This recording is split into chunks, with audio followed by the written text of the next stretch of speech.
Welcome to Luca and Miguel. Enjoy the video.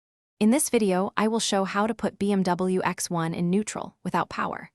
Begin by locating the access panel near the shifter and gather a flashlight and flathead screwdriver. Remove the cover carefully to reveal the manual release lever or pin.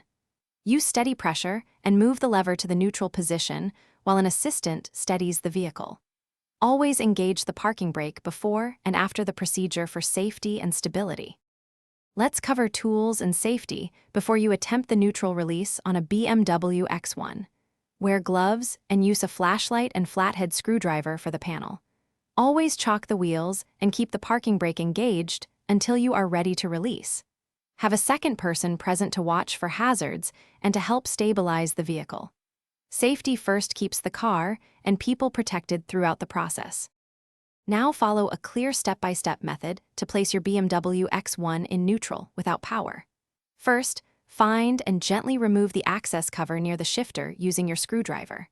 Next, identify the manual release lever or emergency pin and apply steady motion to move it into neutral. Verify the gear selector moves freely and that the car rolls only when safe. Reinstall the panel and remove wheel chock. Thanks for watching and please subscribe. It's the best investment you'll ever make.